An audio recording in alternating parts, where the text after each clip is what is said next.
要变天了，咱们赶快找个地方去躲一躲吧。公子，我到前面去探路。好。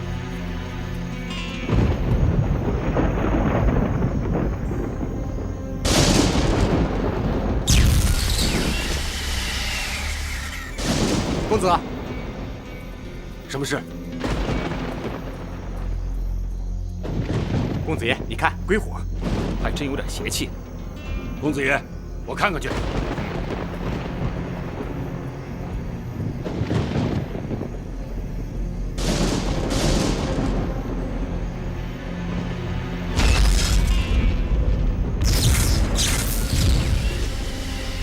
公子，你看。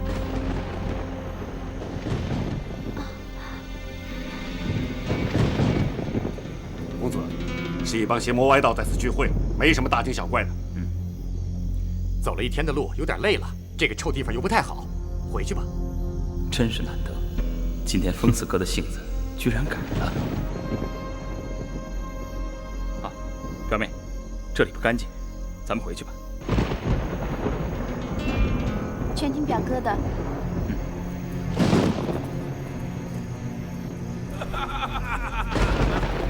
既然知道邪魔歪道在此聚会，你们这几个不成气候的妖魔鬼怪，没空跟他纠缠，走吧。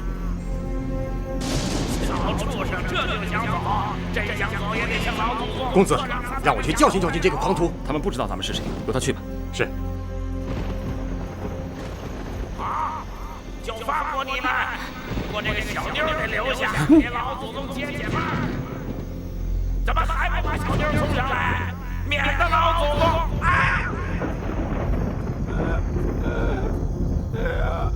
一不做二不休，扫荡了这批妖魔鬼怪的巢穴再说。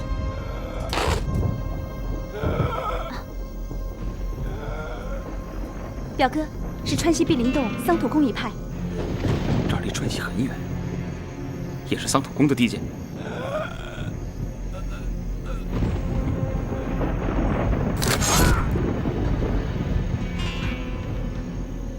表哥，这是……小姐，这是斩草除根。量小非君子，无毒不丈夫，这样也是为了免除后患。哼，往前走吧，看看去。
公子，漂亮，真漂亮。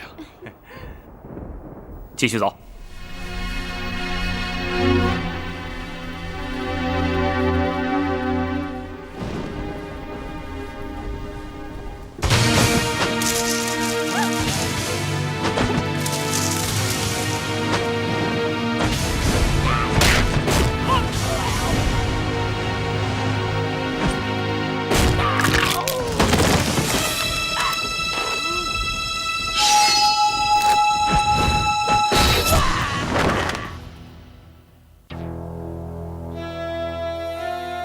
奇怪，公子怎么了？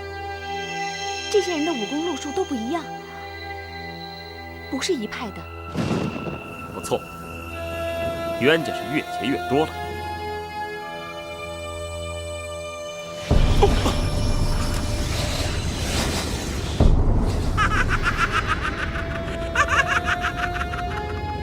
何方高人，敢到万路人放在眼里吗？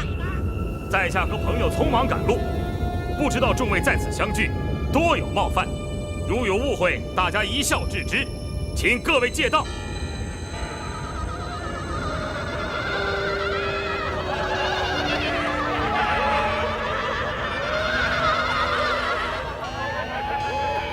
公子爷，听起来人还不少呢。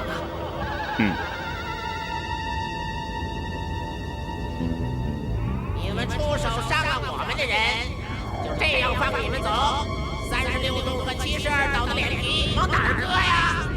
啊！不知者不罪。36洞洞主、72岛岛主的大名，在下素有所闻，当然不是有心得罪。在下实在是无意冒犯，请各位恕罪。你以为这样就能轻易的混出去吗？在下敬重各位是长辈，先礼后兵，将客气话说在前头。不要以为我慕容复就怕了你们。是以彼之道还是彼身的姑苏慕容吗？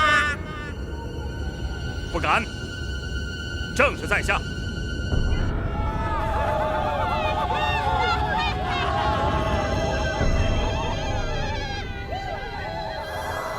姑苏慕容复有礼。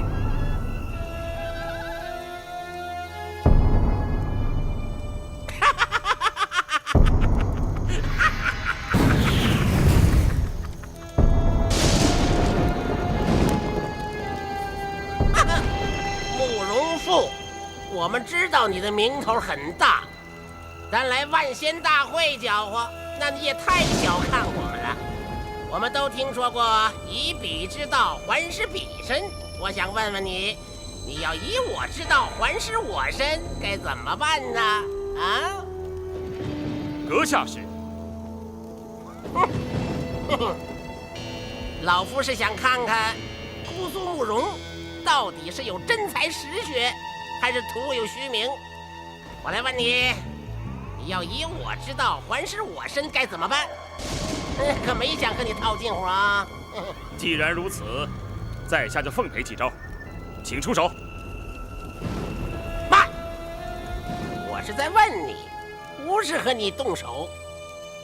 你要答不出来，那以彼之道还施彼身，8个字，趁早给我收了起来吧。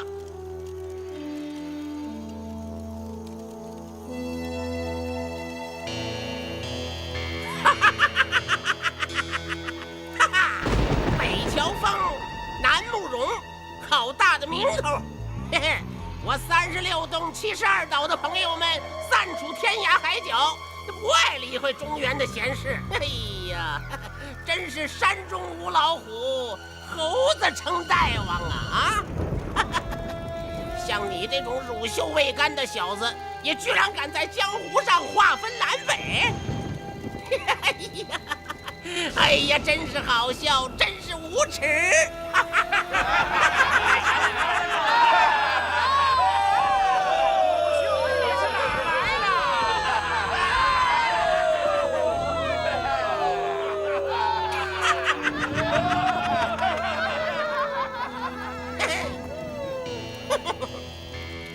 你想走也不难，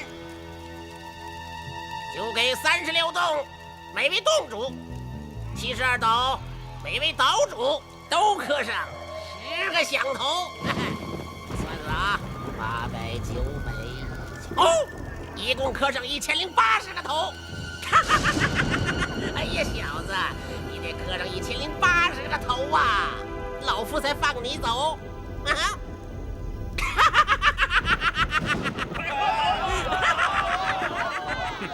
笑话！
慕容复斗胆向川西毗邻弄的桑土公讨解药，救我2位兄弟。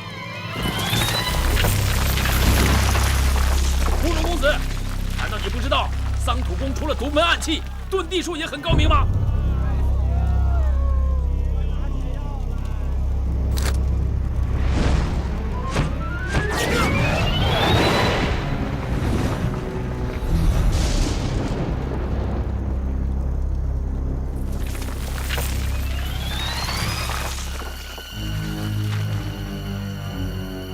公子，借剑。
快拿解药！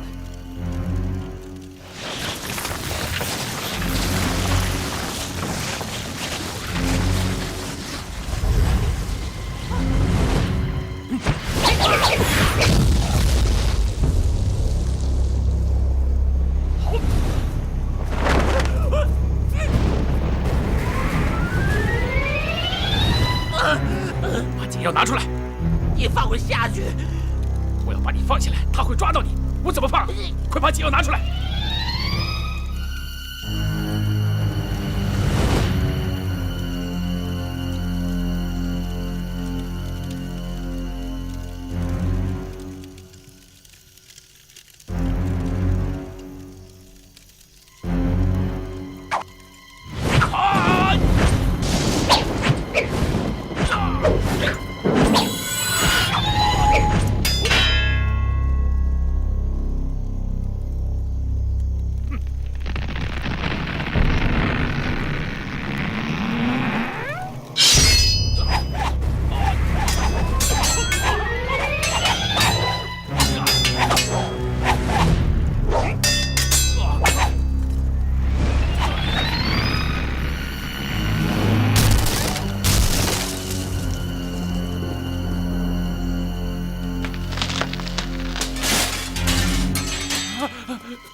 慕容复，我杀了你女人，你信不信？你试着动他一下，叫你生不如死！慕容复，我吴老大说到做到，你真的不怕？真的不向我求饶吗？你以为拿个女人来威胁我，会管用吗？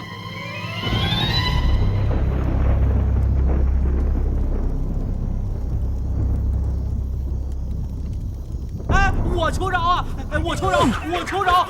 我求饶啊！哎，我求饶！我求饶！你千万不要伤害王姑娘！啊！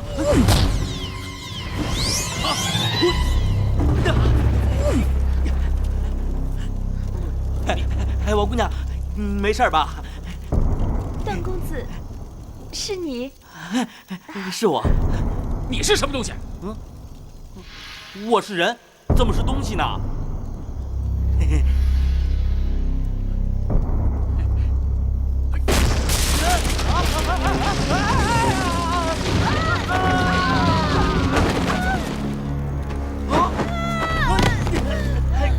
王姑娘，你没事吧？啊，王姑娘，你没事吧？啊，段公子！啊！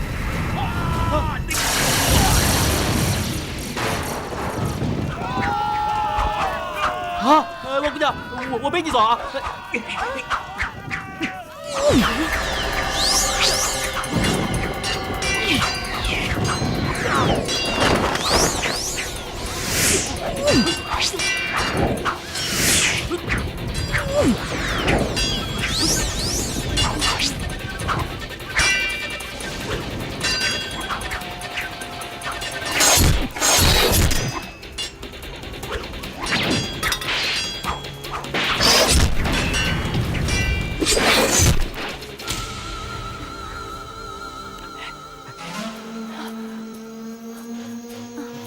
段公子啊，你怎么会来这里？我一直挂念着姑娘，所以就偷偷的跟着你。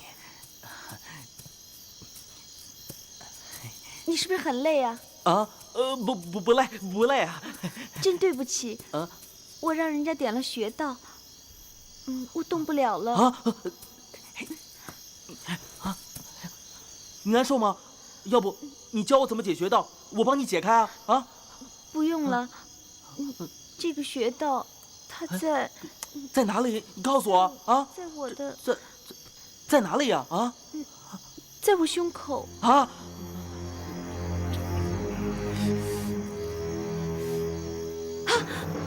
表哥，表哥他们还没有出来，怎么办？怎么办？我得去救他们。他只想着他表哥。好，今天就做个了结。我段誉成全他的心愿，就为慕容复而死吧。你在这儿等着吧，我去救你表哥。不行，你的武功时灵时不灵的，怎么救啊？没关系，大不了一死啊。那怎么行？那你放心吧，我也不一定会死啊。你背着我吧，我和你一起去。啊？那我就背着你好了。来。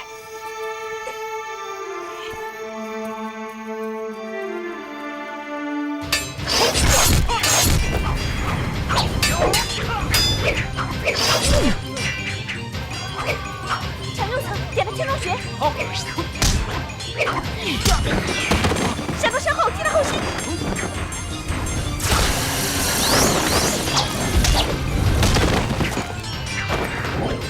表哥，金灯万斩，转披荆挡风。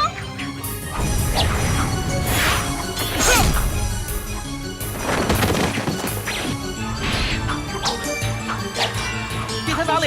点天灵穴。哦。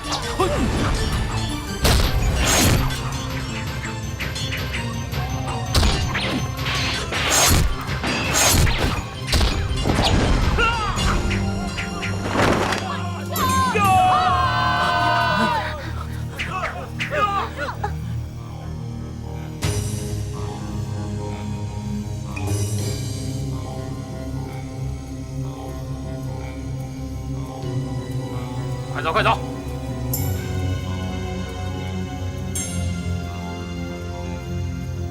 快点，已经耽误不少时候了。这次万县大会这么隐秘，到底为什么事啊？去了就知道了。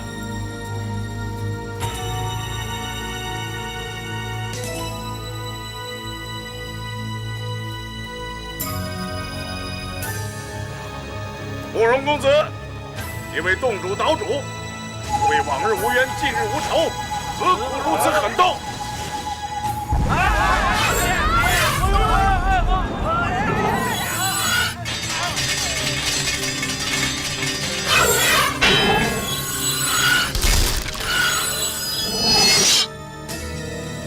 谁干的？谁干的？什么人？什么人啊？什么人？是气的，没有了，兵人都没了，怎么搞了？啊，不是，什么人呢？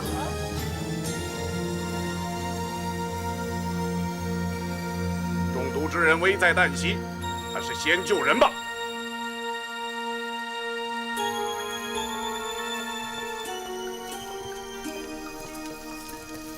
敢问何家是？在下姓卓，卓不凡，原来是卓先生，难怪剑法这么高明。哎呀，原来是说懂了。剑神卓不凡，哼，剑神的面子我是要给的，大家的意思呢？好啊，好啊，好啊，多谢了。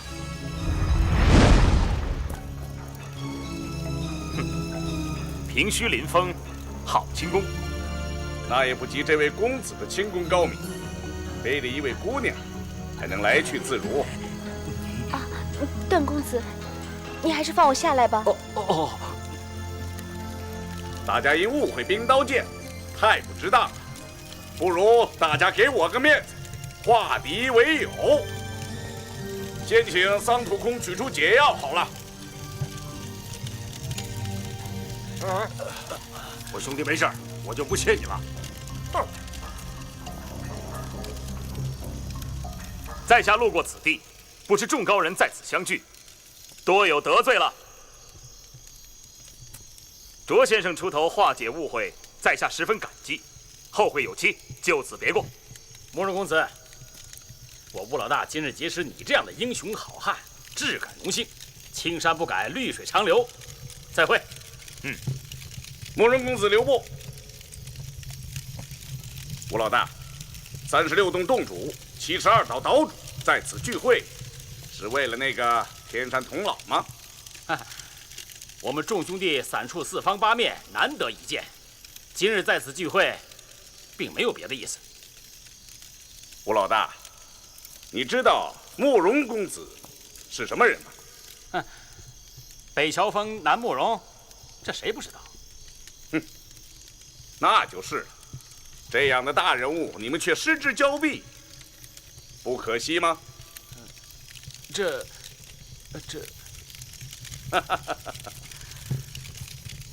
慕容公子侠义名扬天下，你们既然受尽了天山童姥的凌辱，想要奋起反抗，慕容公子慷慨侠义，怎么能袖手旁观呢？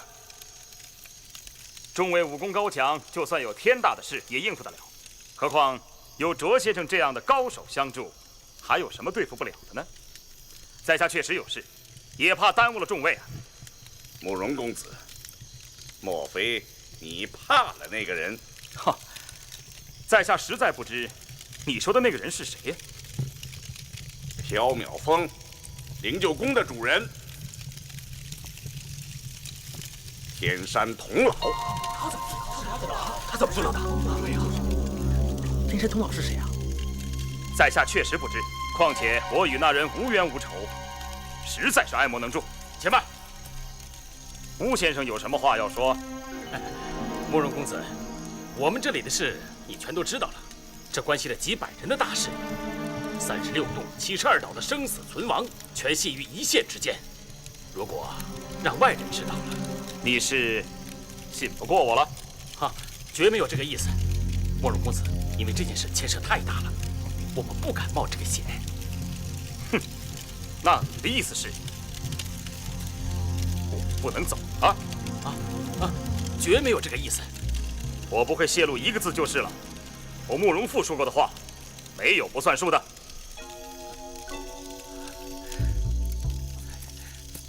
慕容公子，我们36洞72岛的众家兄弟，数十年来受尽了煎熬，我们实在是忍不下去了，豁出性命也要干掉这个老魔头。求你伸出仗义之手，大恩大德永不敢忘。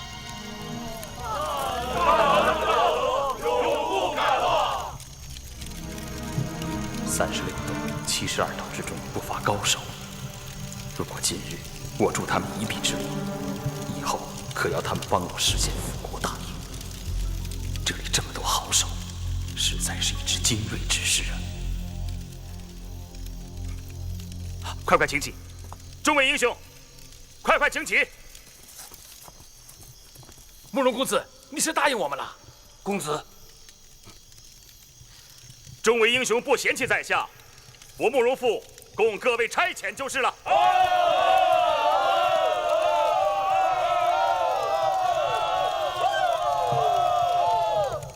慕容公子果然是人中龙凤。哈哈，卓先生过奖了。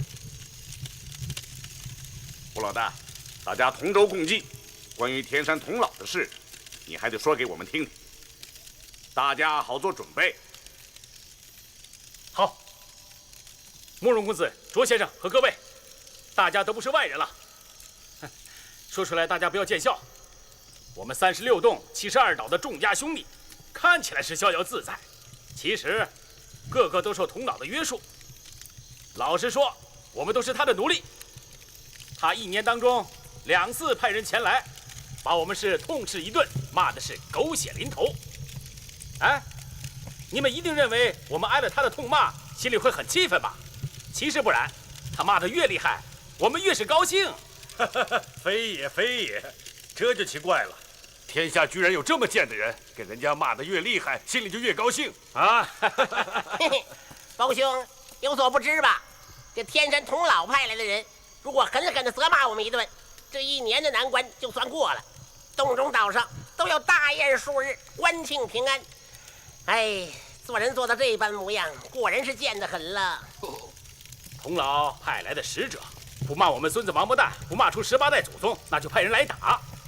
运气好的，不把腿打断了，多半还要设宴庆祝呢。岂有此理！这天山童姥到底什么来头？这样横行霸道，欺人太甚吗？段公子说的是，童姥欺压我们，虐待我们，连猪狗都不如啊！他要是派人来打，那就更狠了，用猛鞭抽，背上钉钉子，什么手段都用啊！大家看，哎呀，惨不忍睹啊！是啊，那算什么？看看我后背的腹股钉。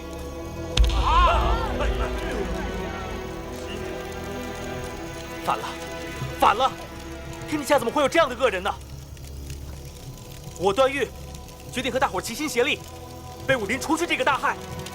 多谢段公子仗义相助，我们在此聚会的人，没有一个没受过童姥的欺压。说什么万仙大会，那是往自己脸上贴金；要说是百鬼大会，这才是名副其实啊！哎，我们这些年所过的日子，恐怕连阿鼻地狱的鬼魂也不过如此啊！往日大家怕他的手段厉害，哎，只好忍气吞声的苦度光阴。幸好老天有眼，这个老贼婆横蛮一世，他也有倒霉的时候。各位被天山童姥所制，不能反抗，是不是因为这老妇武功绝顶高强，和他动手每次都失败啊？这个老贼婆的武功到底有多高，谁也不知道，深不可测。深不可测。啊，你说他也有倒霉的时候，是怎么回事？哈，我们众位兄弟在此聚会，就是为了这个。今年3月初3，我与天风洞的安洞主、海马岛的钦岛主采办了珍珠宝贝、山珍海味、绫罗绸缎，还有胭脂花粉等物，送到了缥缈峰。非也非也，这童姥莫非是个老妖婆子？既说是姥姥，为什么还要用到胭脂花粉呢？这老贼婆身边的侍女倒是为数不少，是年轻女子要用胭脂花粉，可是峰上没有一个男子，这打扮起来给谁看呢？想必他打扮起来是给你看的吧？哎，哈哈，包兄取笑了。我们上缥缈峰的时候啊，眼睛都给蒙上了黑布，只能听到声音。这次老贼婆嘱咐的药物有几样实在是太难找了，我们猜想这回责罚肯定会很重。没想到这老贼婆什么都没说，就让我们滚了。当时我们马上下山，发现山路上有几具尸体，其中一个我还认识，叫九义道人，是西夏国一品堂的高手。九义道人，江湖上传言说是姑苏慕容下的毒手。胡说八道！什么八位和尚、九义道人，我们连见都没见过。江湖上传说的肯定是假的，因为如果慕容公子要夺取他的性命，肯定以九义道人的雷公党伤他才对啊。可是我亲眼所见，九义道人身上有2处伤，全是剑伤。2处剑伤，这倒奇了。卓先生果然厉害，一听就知道其中必有蹊跷。这九义道人身上有2处伤，全是剑伤，这事就不对了。哎，慕容公子，你知道为什么吗？我猜这九义道人的2处剑伤，一处是在右腿的风石穴和浮屠穴之间，另一处必是在背心的悬殊穴，一剑斩断了脊椎骨。不知对不对？姑娘，难道姑娘当时也在缥缈峰？西域天山，万里迢迢，我这辈子也没去过。那姑娘听谁说的？我只不过是乱猜罢了。九义道人是雷电门的高手，和人动手，肯定要施展轻功。他左手持铁牌，唯一的破绽肯定是在右侧。如果使剑高手真想伤他，那必定刺他的右腿。右腿伤后，九义道人肯定会举牌护胸，那敌人自然会趁机斩他后背。我猜，这一招肯定是用白虹贯日。以九义道人的武功，用剑本来不易伤他。但是既然用了剑，这一招当然最合适。哎，佩服，佩服，姑娘分析的透彻，简直跟亲眼所见似的。嘿嘿，姑娘，那依你看，如果要杀吴老大，该怎么动手啊？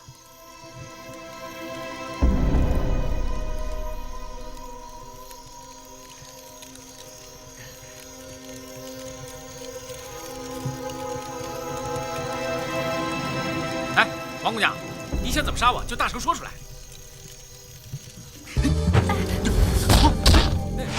啊，段公子武功高强，乌某佩服。在下完全不会武功，全是靠王姑娘指点的。乌某今天才知道，天下之大，武功高强的人并非天山童姥一个人呐。吴老大，你还没说完呢。那2道剑伤究竟有什么不对啊？九义道人身上有2处剑伤，这就是说，下手的不是天山童姥。没错，我也这么想。因为天山童姥杀任何人都只用1招。哼，那也有可能是别人杀的呀。哼，缥缈峰100里之内，如果要杀人，一定是他亲自出手。他杀人向来只用1招，哪有在对手身上连下2招的道理？所以你们见到尸体之后，就觉得有些不对劲儿了。不是他老了，武功衰减了，那就是已经死了。令九宫的主人，可能已经不是天山童姥了啊！不是啊，怎么回事啊？童姥掌握着我们的生死符，我们必须听命于他。如果他把生死符交给了第2个人，我们还要做别人的奴隶。你们决定攻打缥缈峰，就没有去缥缈峰再查过吗？啊，我每次去的时候，都怕碰见里面的人。这次我鼓足了胆儿，去里面探查了一番。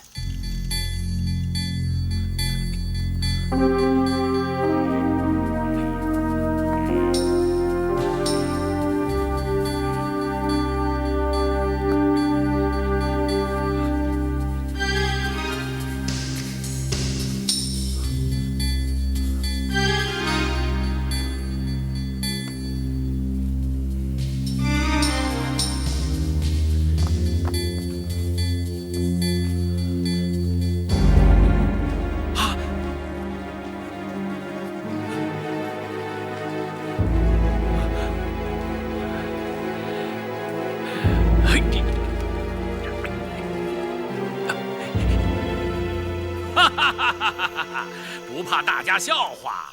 我看见那女童瘫软在地上，我也高兴地坐在地上。来来，抬过来。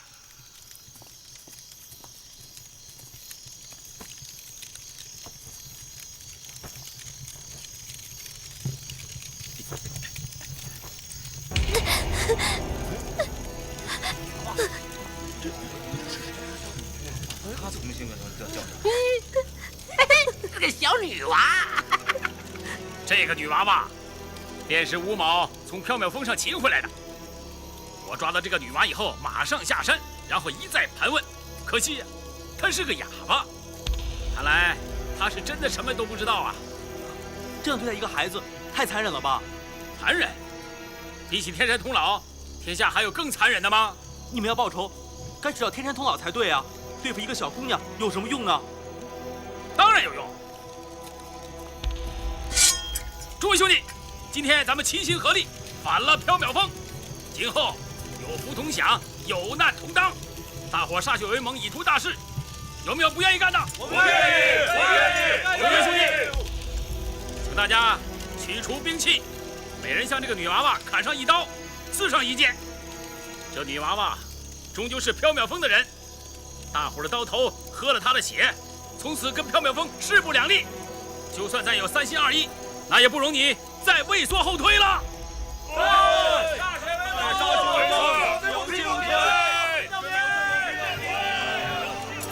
慕容公子，慕容公子，你必须制止才行啊！范公子，咱们是外人，不便随便干涉。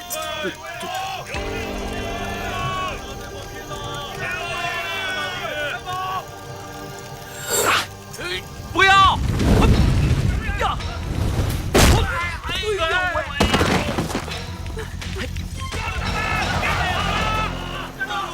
公子，那是不是？抓住他们！我认识，你是少林寺的师傅虚竹，出家人以慈悲为怀。啊！你说什么？那个人是少林和尚？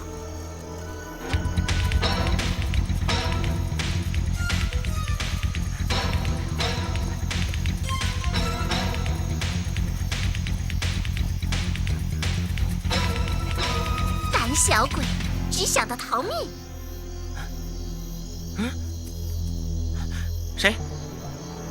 谁在说话？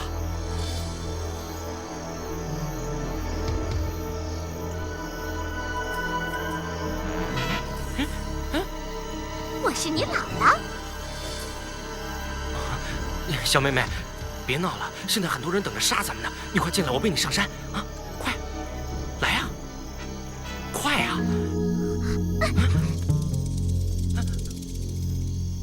吴老大，你说现在该怎么办？杀！管他什么少林武当，连那个小和尚一起杀死。咱们人多，分头追，就是搜山也把他搜出来。公子爷，咱们怎么办？咱们当然不能欺负一个小姑娘和一个小和尚，是不是，公子？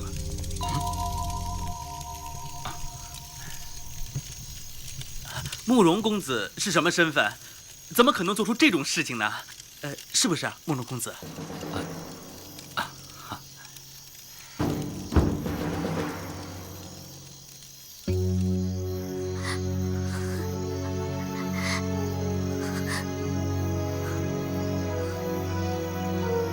小妹妹，说，你这个戒指从哪儿偷的？啊，出家人不可偷盗，这是一位老前辈给小僧虚竹的。胡说八道！你是少林和尚，他怎么可能把戒指给你？你要是不说实话，我就抽了你的筋，扒了你的皮，叫你求生不得，求死不能。小妹妹，喂，你怎么打人呢？你小小年纪，这也太无礼了吧！你叫虚竹？嗯。林玄慧虚，你是少林第37代弟子。玄慈、玄悲、玄苦、玄难这些个小和尚都是你的师祖。说呀，我问你话呢。你说的是不错，但你称本寺方丈大师为小和尚，这这也太无理了，这个。我和他师傅灵门大师平辈，我叫他小和尚，有什么无理呀？啊？你到底是谁？还问？要不是我看在你救我有功，姥姥早就一掌打死你了。姥姥，请叫你尊姓大名。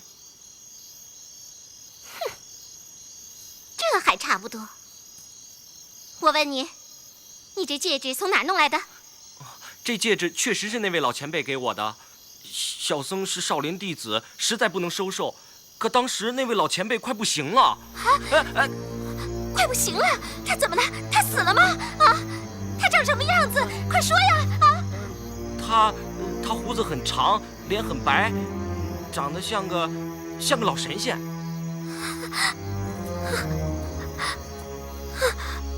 不可能，不可能！他不能死，他不会死的，他不可能不行的。他一身武功，一身武功，一身武功。你，臭和尚，乌鸦子一身武功，他不散功，他怎么能死？说，你在哪儿遇见他的？啊？你说的是聪勉先生苏星河的师傅吗？废话，你连他的名字都不知道，居然敢说他把戒指给你，真是厚颜无耻，大胆之极！小僧没有骗人，小僧确实是在一个山上，无意间破解了那个真龙棋局，就遇到老前辈了呀。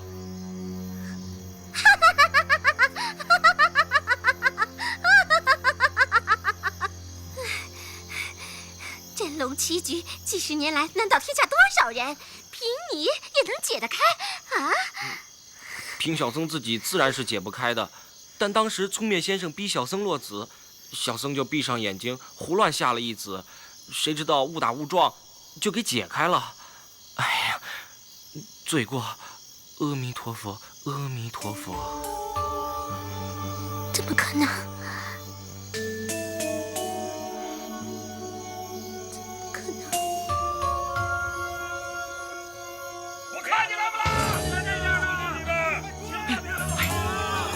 快钻进袋子里面！快点，快点！他们追来了，快呀！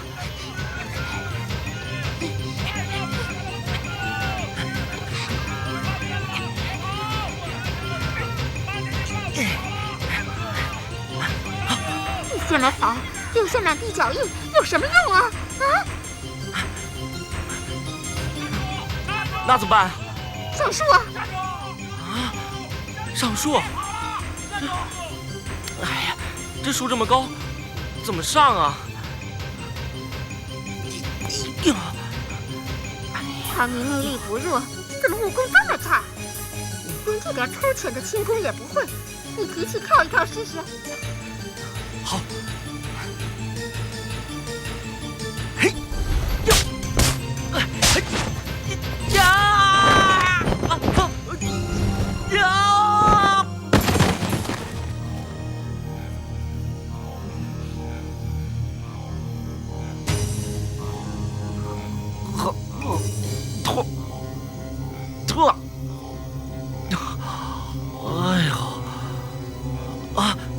姥姥，你没事吧？哼，小和尚，你宁可自己受伤，也不敢压我，总算对姥姥有礼。姥姥就教教你轻功心法，听好了。上月之时，双膝微屈，提气丹田，等觉得真气上升时，就放松筋骨，气压玉枕穴。听明白了没有？哦。明白了，明白。那我先自己试试，别再摔着你了。试什么试？回来没时间了。姥姥教你的没错，快走，快走，快点，快！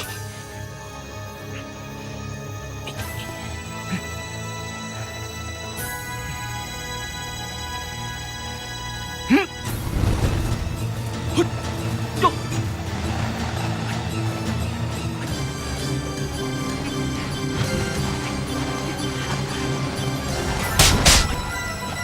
施主，你下来吧！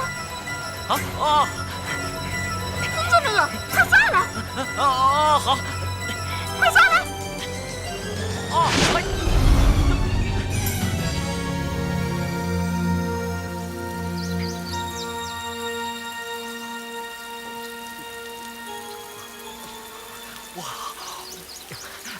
小和尚，我渴了。哦。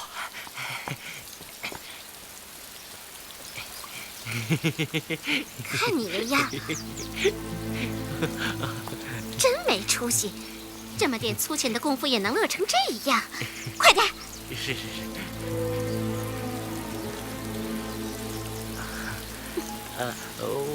给我的，你的内功不是少林的，说，跟谁学的？这是乌鸦子老前辈临死前传给小僧的。乌鸦子老前辈先化去了小僧的少林内功。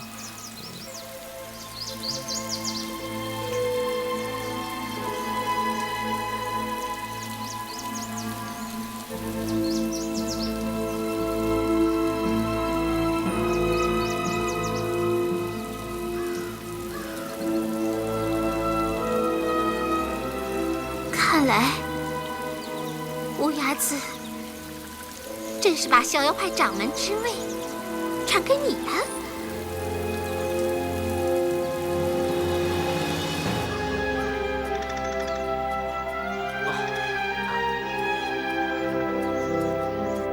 哎，到那边歇会儿。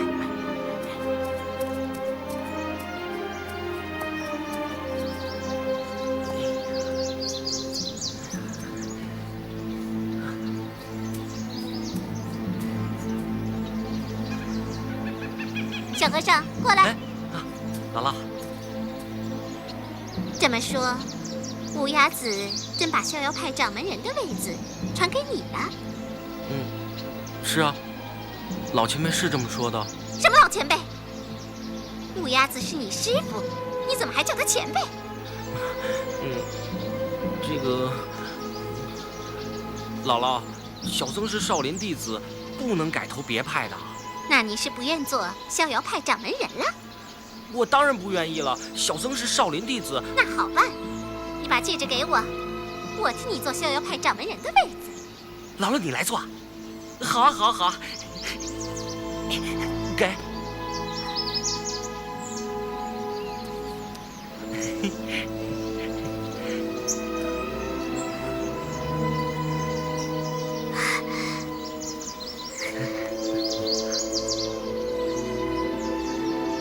乌鸦子还给你什么了？哦，乌鸦子老前辈还给了我一幅画。画？他让我去大理无量山学什么北冥神功。什么画？哦，打开。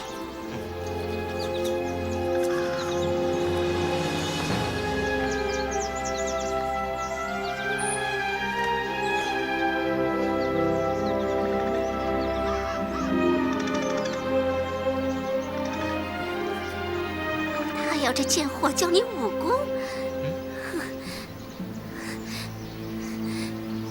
他要死了，还不忘这个贱货！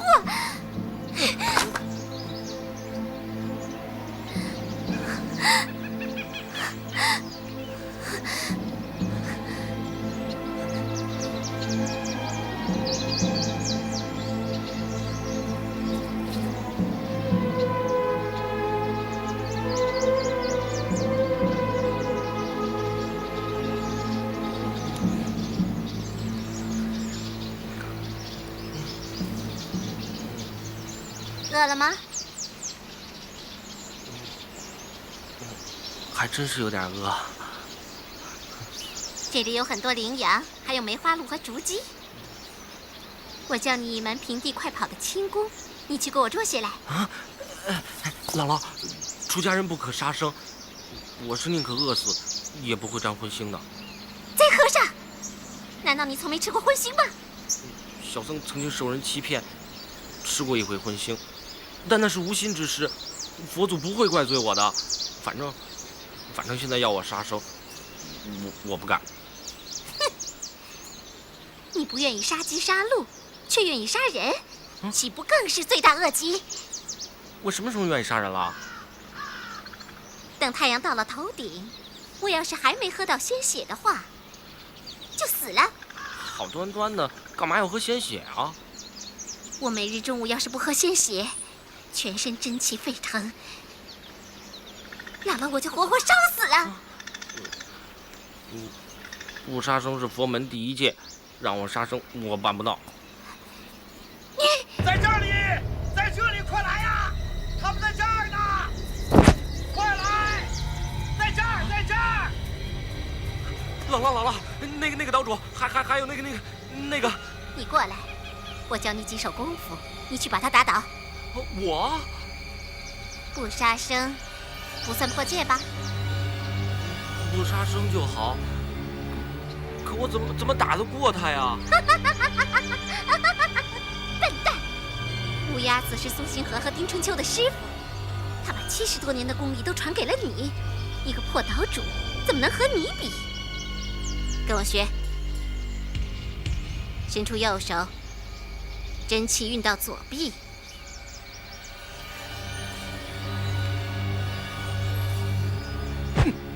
跟着左手食指点敌人腰间，一定要准。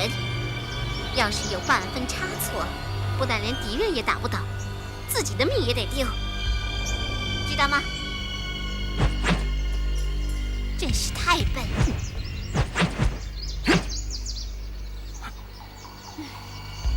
小和尚，你逃得很快呀！看你还往哪儿跑！啊！怕什么？出招！哦！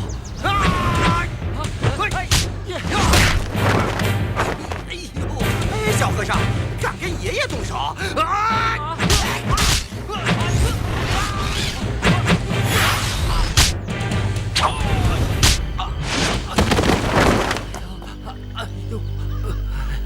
哎呦！姥姥，他有刀怎么办？地上有松球，捡一把。好。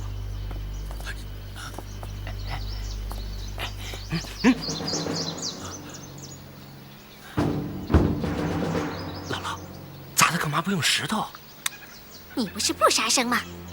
快，用我刚才教你的那招，用中指运真力把松球弹出去，快点！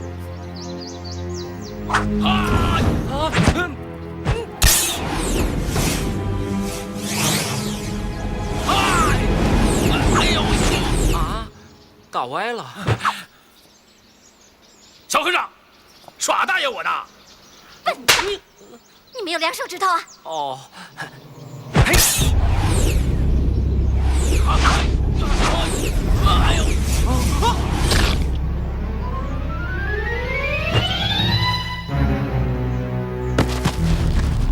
啊！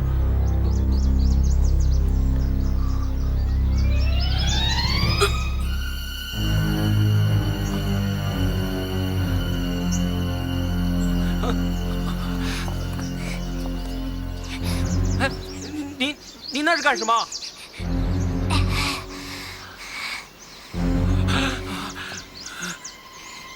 他死了，我和他的血治病，不行吗？他死了。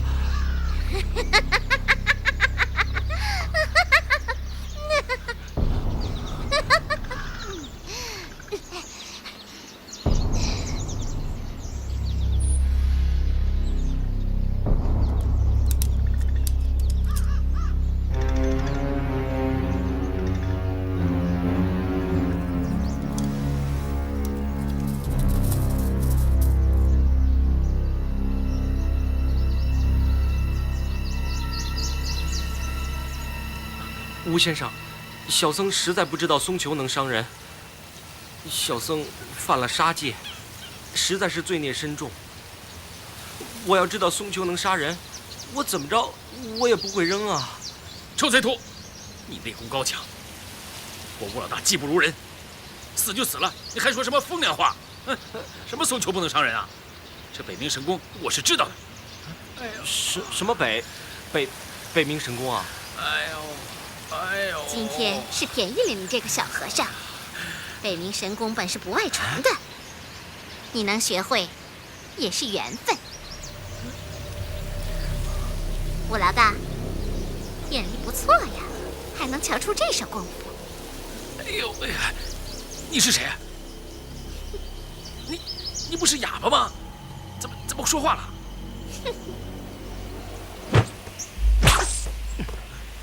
给他服下。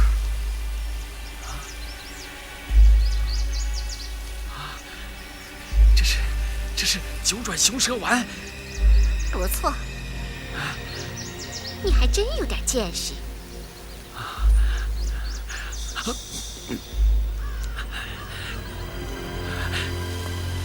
你为什么要救我？你是缥缈峰的什么人？我救你是因为我用得着你。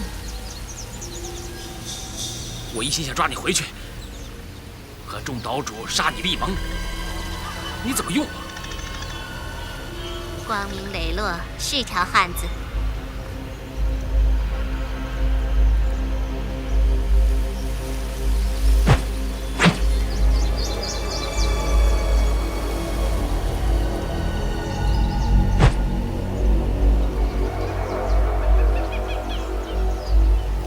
这是八荒六合，唯我独尊公。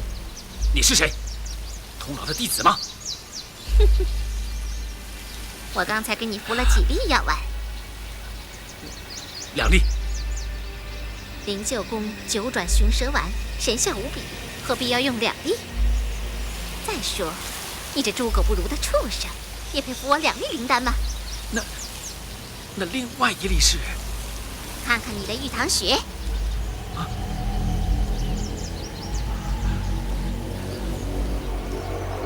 你是谁？你怎么知道我的生死符所在？你给我吃的是断筋伏骨丸。你不用惊慌，我不会让你这么快就死的，我还用得着你。断筋伏骨丸是什么？就是让你全身软筋都断了。那是嘴巴不能张，舌头不能动，然后你只要给我乖乖的听话，我不催动，毒性10年也不会发作。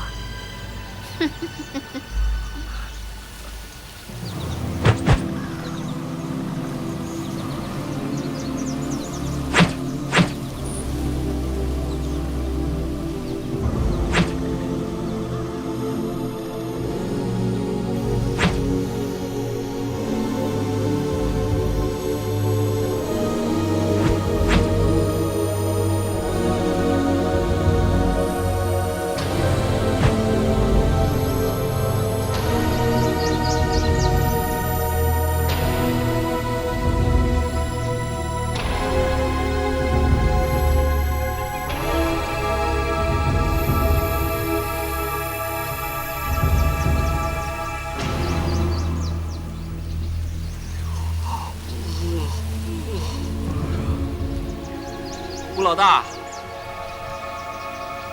姥姥，吴老大不见了。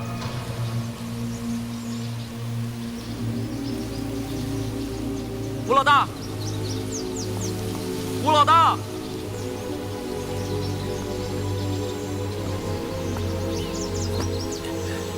姥姥，路来了。去这么长时间，你连路都打不过了。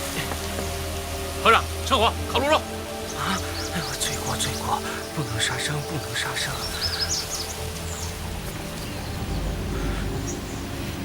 午时到了。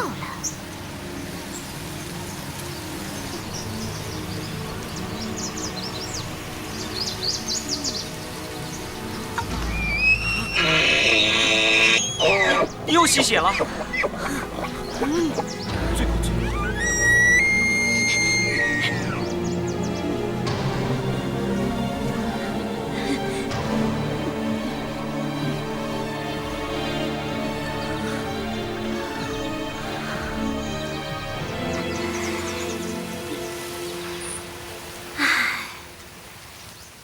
行了，去把它给烤了。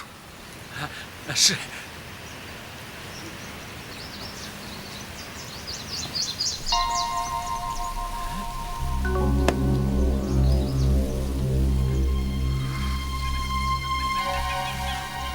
你怎么好像长大了？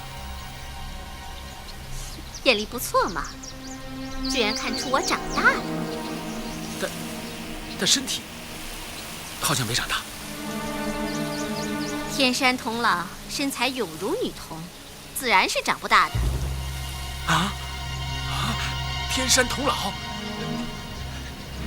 你是天山童姥？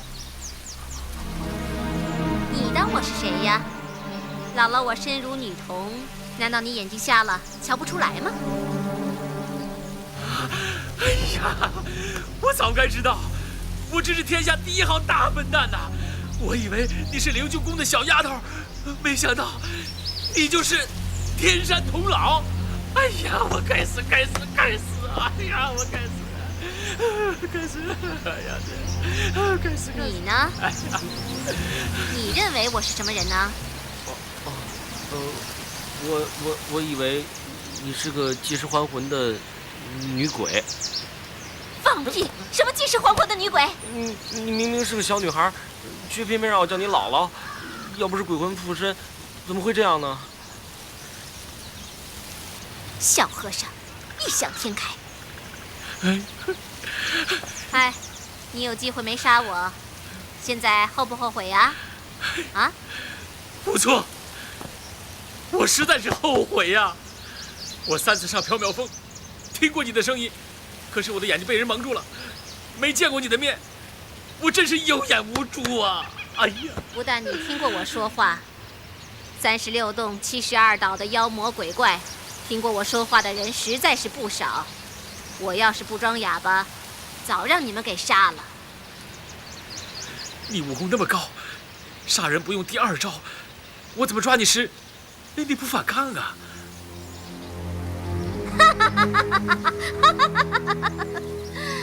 我还得谢你呢。那天正好有一个武功高强的仇人要来，姥姥我身子不适，正愁难以对抗。多亏你把我抓走，才让我躲过了这一劫。可是你抓住我之后，说我假扮哑巴，以种种无理手段对付姥姥，你还邀集36洞72岛的妖魔鬼怪，决心背叛我。你知道下场吗？姥姥，不知者不罪，不知者不罪呀！姥姥，求你饶了我吧，我实在是不知道你是姥姥啊！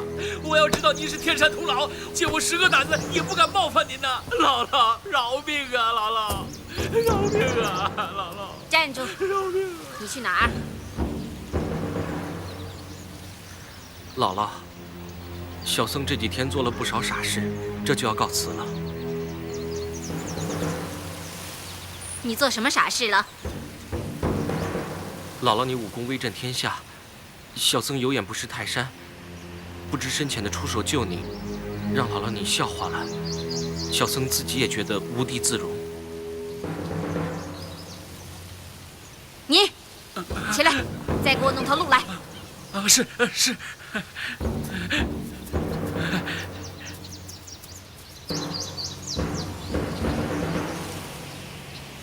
小和尚，你确实救了我，不是做了什么傻事。天山童姥平生不向人道谢，但你救了我，姥姥一定回报。你这么高强的武功，何必用我来救你？姥姥所练的功，叫做八荒六合唯我独尊功。这功夫威力奇大，但有一个不利之处，每隔30年便要返老还童一次。返老还童，这不很好吗？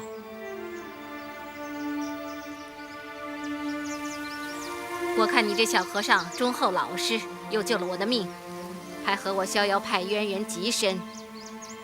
姥姥就告诉你吧，我6岁开始练这门功夫，36岁返老还童，花了30天；66岁返老还童，花了60天。我今年96岁，返老还童就得90天才能恢复功力。你今年96岁？我是无崖子的师姐，无崖子要是不死，今年93岁，我比他大3岁。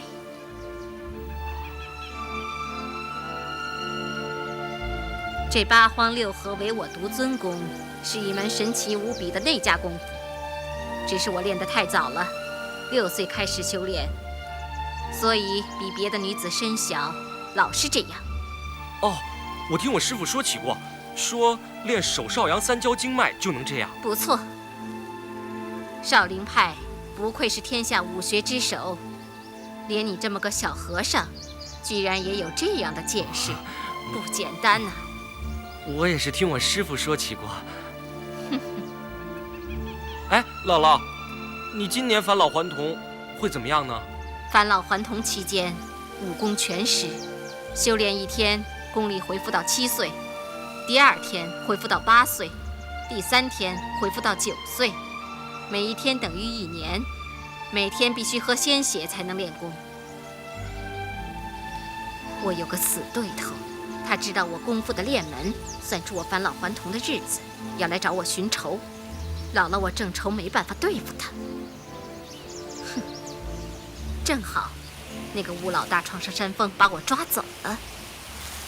那天我正好练到第3天，功力只有9岁的，根本没法反抗，所以我只能装哑巴。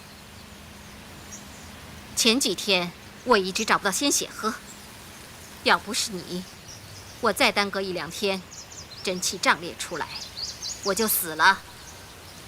我说你救了我，哪儿错了？那你恢复到96岁功力还需要85天，那就得杀85只梅花鹿或者羚羊。哼，小和尚这会儿聪明了。你武功虽然低，但是无崖子把他70多年的功力传入到你的体内，你现在好比是个大财主，祖宗把万贯家财都传给了你，但是你不会花。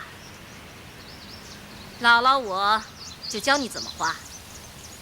你练1个月就能有点小成，勉强可以和我那个死对头较量。前辈，小僧是少林弟子，不能学别派的武功。什么少林弟子？你的少林功夫早让乌鸦子给化光了。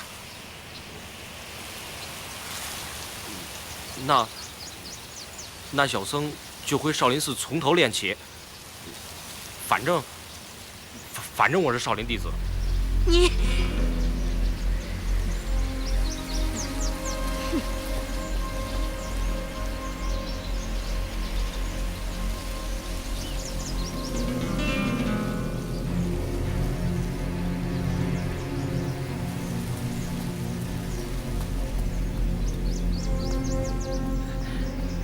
姥姥，鹿来了。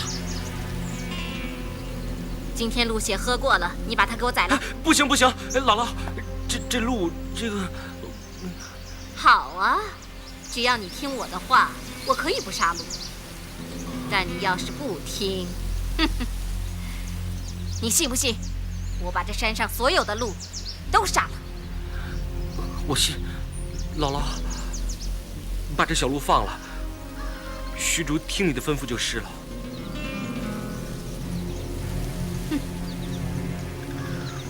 你把鹿给我放了，一边待着去。是。你过来，我先教你心法。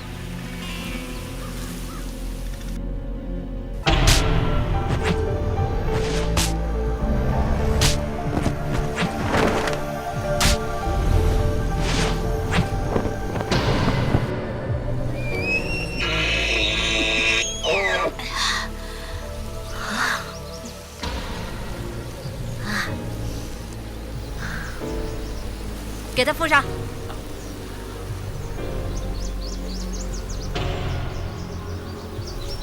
虚竹师傅不杀生，从今天起，你也不许吃荤，只能吃松子。要是让我知道你敢吃肉，姥姥，我知道。一边给我待着去。是。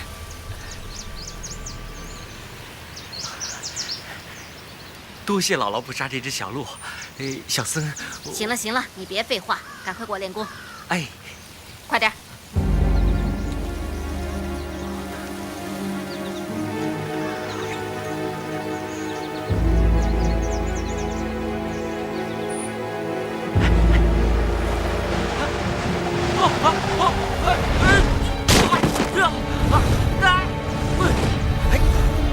太快了！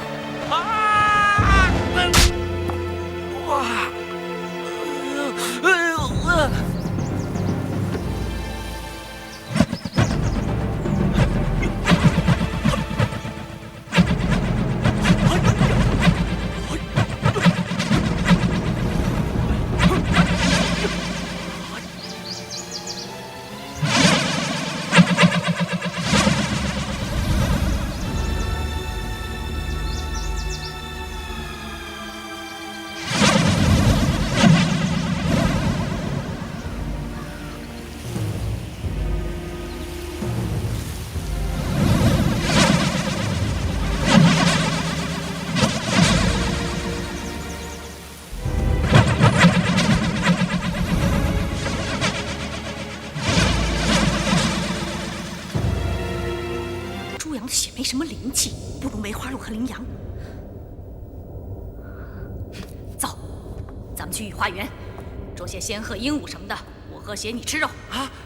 不成不成，姥姥，小僧是佛门弟子，绝不能杀生吃荤。姥姥，你现在已经到了安全的地方，小僧告辞了。你去哪儿？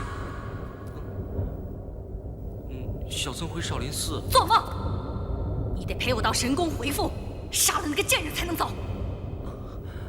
姥姥，我知道我劝你，你一定不听，但是我也不知道该说什么。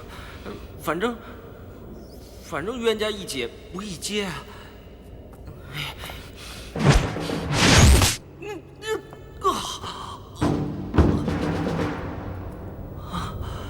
修道苦志，当念往劫，舍本逐末。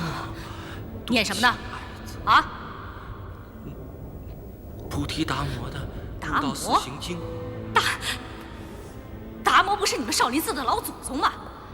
我以为他有什么通天彻地的本事，原来也是个婆婆妈妈、没骨气的臭和尚。阿弥陀佛，阿弥陀佛。我跟你说，你要是乖乖听我的话，我就把逍遥派所有的神功都传给你，到时候你就是天下无敌，不比做和尚强啊！众生无我，苦乐随缘，纵得荣誉。这天下历来以强欺弱，你武功这么差，肯定受人欺负。你想过快乐的日子，你就得当天下第一强者不可，你知道吗，笨蛋？世人常迷，处处贪著，明知未求。禅师悟真，三界皆苦，苦乐随缘，心无增减。经曰：逢苦不忧，实达故也。有求解。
姥姥，你练功不是只要一只吗？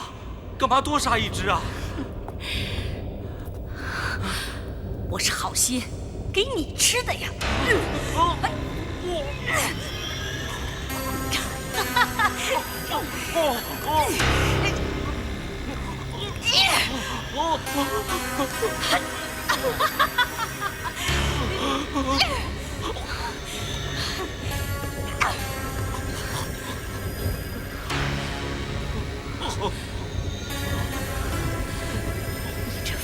纪律不识荤腥，这戒是破了吧？破了一戒，再多破几戒也无所谓了。我就是让你当不成和尚。哼！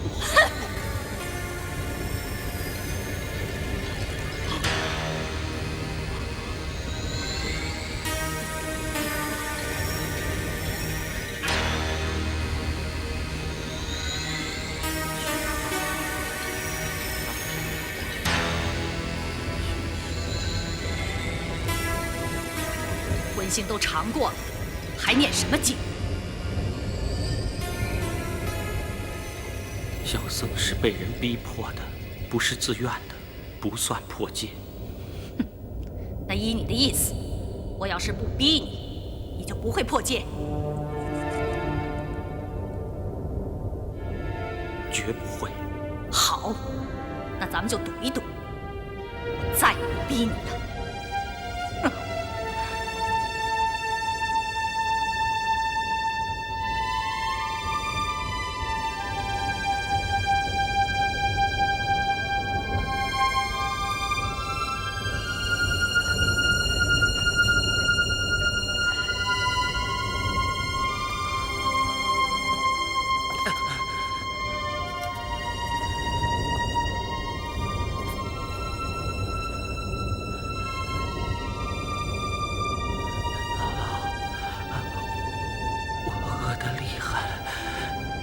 能不能给我点豆腐吃？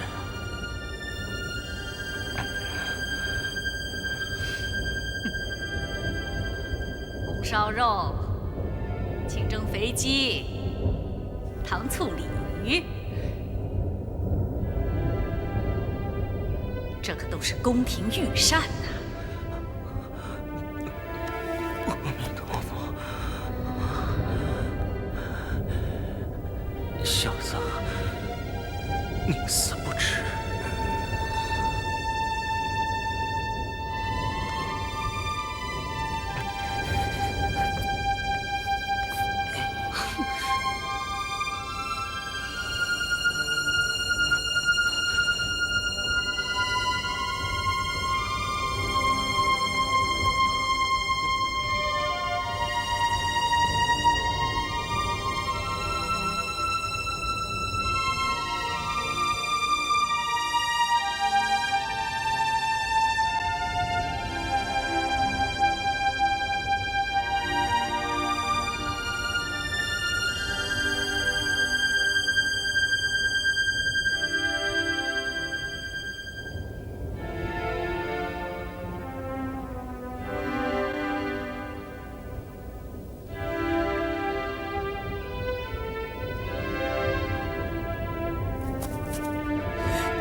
你说过不逼我的，你输了。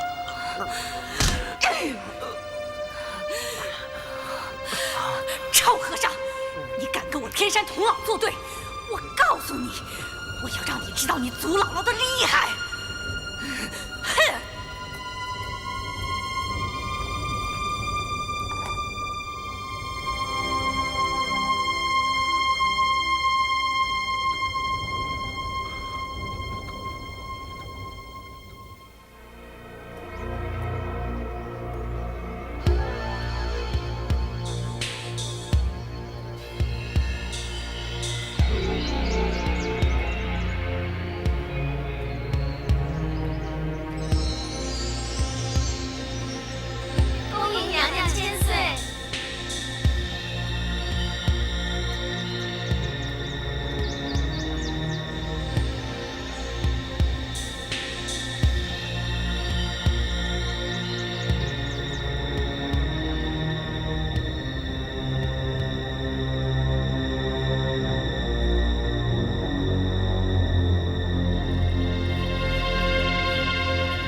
谁？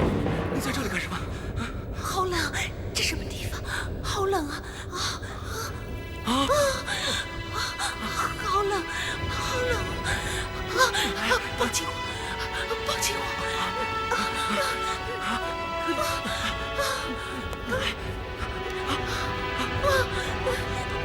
抱紧我，抱紧我！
不要走，不要走！佛门弟子要不要受淫戒呀？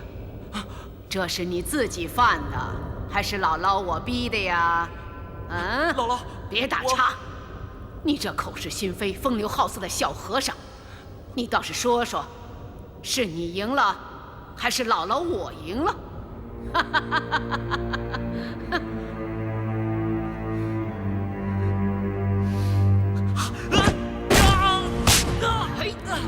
你疯了你！要不是你体内早有北冥真气，你这么一撞，小命就没了。小僧罪孽深重，害人害己，再也不想还了。哼！要是犯了戒的和尚都要自尽，那天底下还有几个活着的和尚？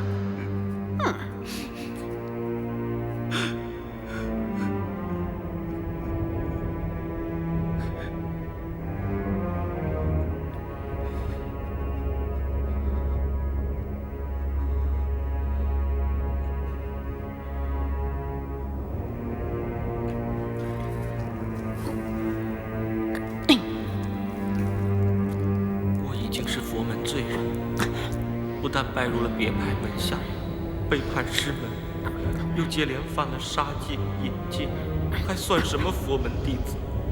这婚戒守不守也是一样的。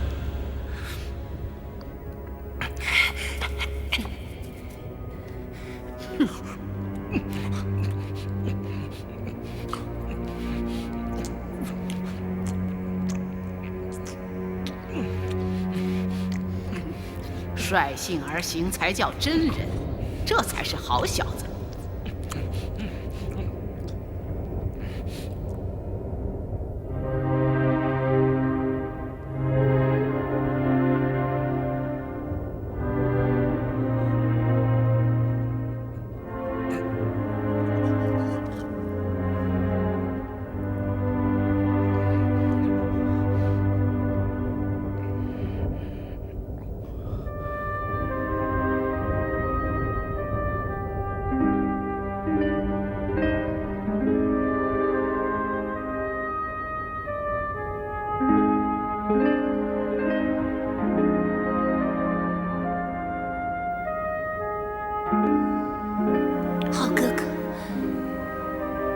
做着怪梦了。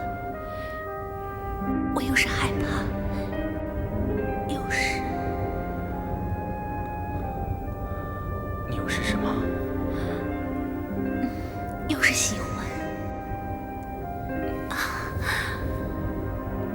好哥哥，我到底是不是在做梦？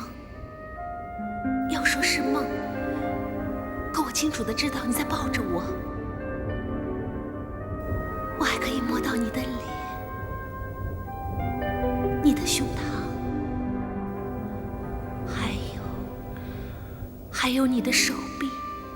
可要说不是梦，我怎么会躺在这里，突然间没有了衣服，到了这个又冷又黑的地方？可在这个又黑又冷的地方，却有个你在连着我，等着我，爱着我。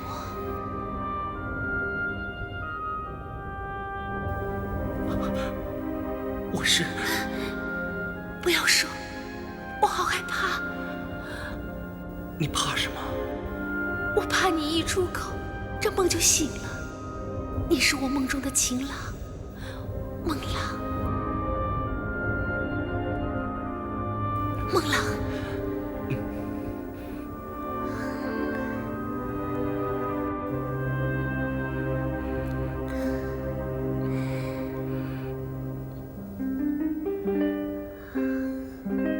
梦郎，你的心为什么跳得那么厉害？你为什么不说话？我跟你一样。有时快活，有时害怕。我玷污了你冰清玉洁的身子，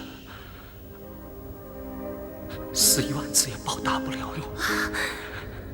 为什么这么说？我们是在做梦，不用害怕。你是我梦中的仙姑，我就叫你梦姑好吗？好啊，好啊，你是我的梦郎，我是你的梦姑。像这样的甜梦，我们要做一辈子，永远都不要醒。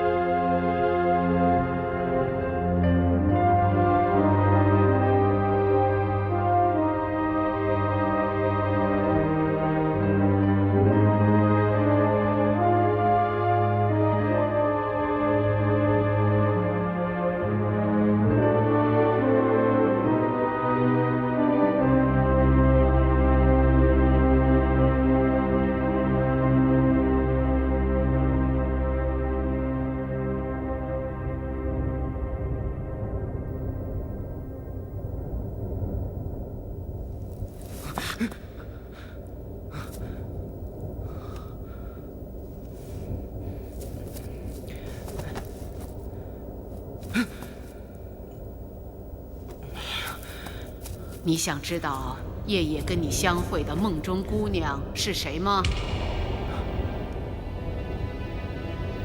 你说什么？你说那是真的吗？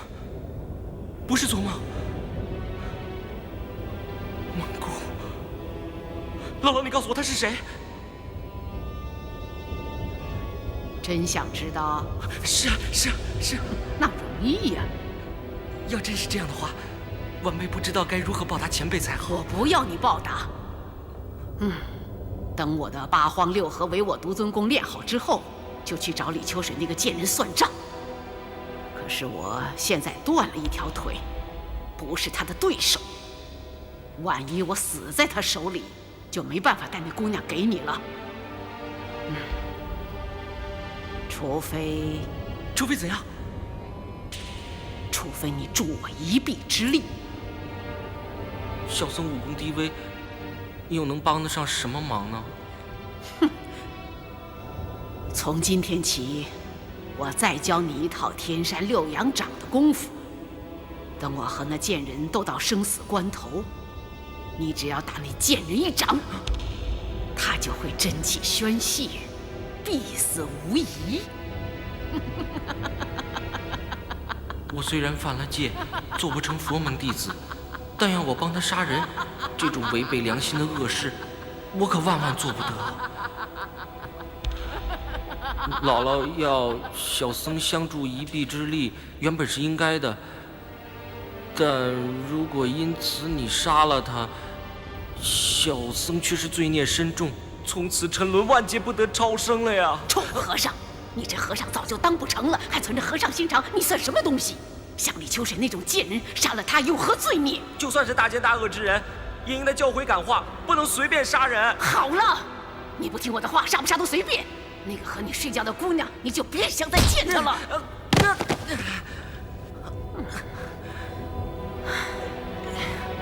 为了那个小美人儿，我看你还是答应了吧。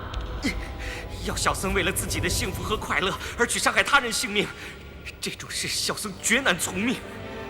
就算今生今世再也见不到那位姑娘，也是我前世注定的因果，缘分已尽，无可强求。阿弥陀佛，阿弥陀佛，所因所构，缘尽还无，得失随缘，心无在。我再问你，你到底练不练天山六阳掌？阿弥陀佛，请前辈见谅。哎呀，哎呀，哎呀，哎呀，哎呀，哎呀，哎呀！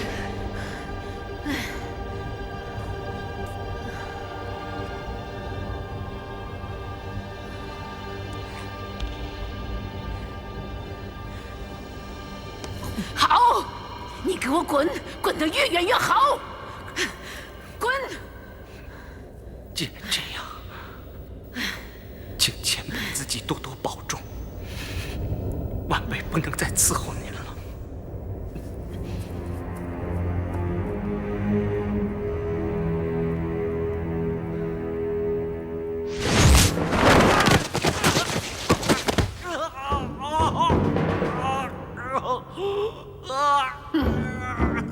说走就走，没那么容易。你已经中了我的生死符了。生死符一旦进入体内，永无解药。乌老大那帮畜生反叛缥缈峰，就是不甘心受生死符所制，想到灵鹫宫道德破解的方法。哼！老了我生死符的破解方法，岂能让他们得到？生死符的“生死”两个字是什么意思？你懂了吧？嗯，懂了，懂了。所谓生死，就是求生不得，求死不能啊！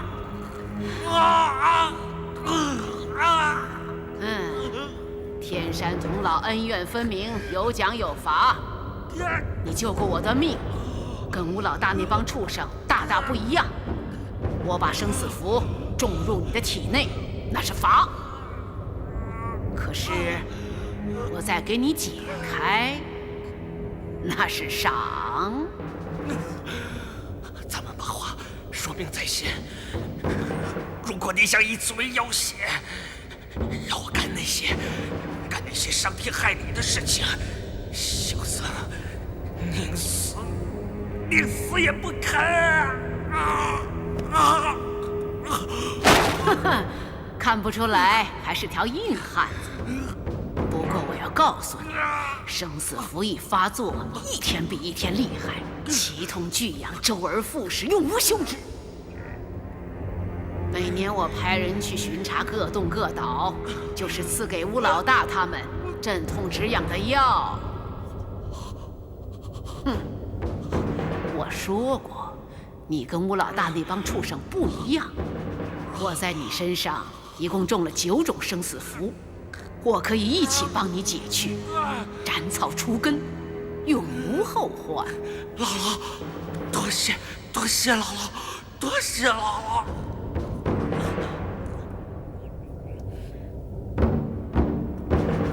要除去这生死符的祸胎，就得用掌心内力。我这几天不能为你消耗元气，我教你些运功出掌的法门，你自己化解吧。是。是。吴老大这帮畜生，人品虽然差，武功却着实不错。可是没有一个能够以内力化解我的生死符。你知道这是为什么？因为我种入他们体内的生死符，不但种类各不同，所使的手法也完全不一样。你体内这9种生死符，就得用9种不同的手法化解。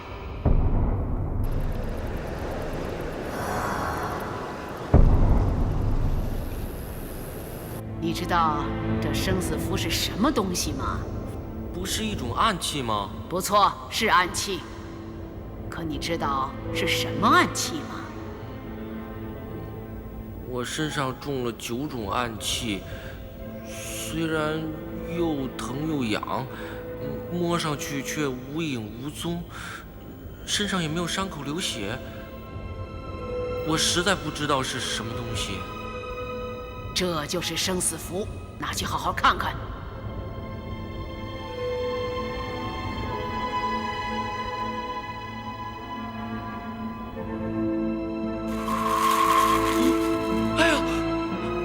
不见了！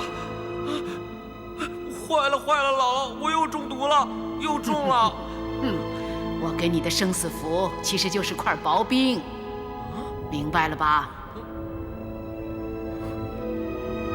哦，怪不得不见了。你在手中放一些水，然后倒运内力，因掌心中发出来的真气冷于寒冰数倍，清水自然凝结成冰。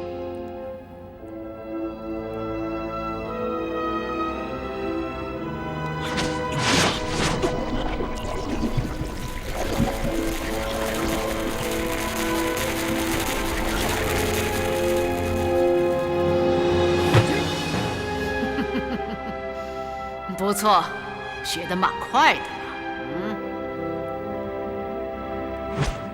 你一张生死符中在右腿膝弯内侧阴陵泉穴上，你右掌运阳刚之气，左掌运阴柔之力，以第7种手法缓缓抽拔，连拔3次。便将这生死符中的热毒和寒毒一起化解。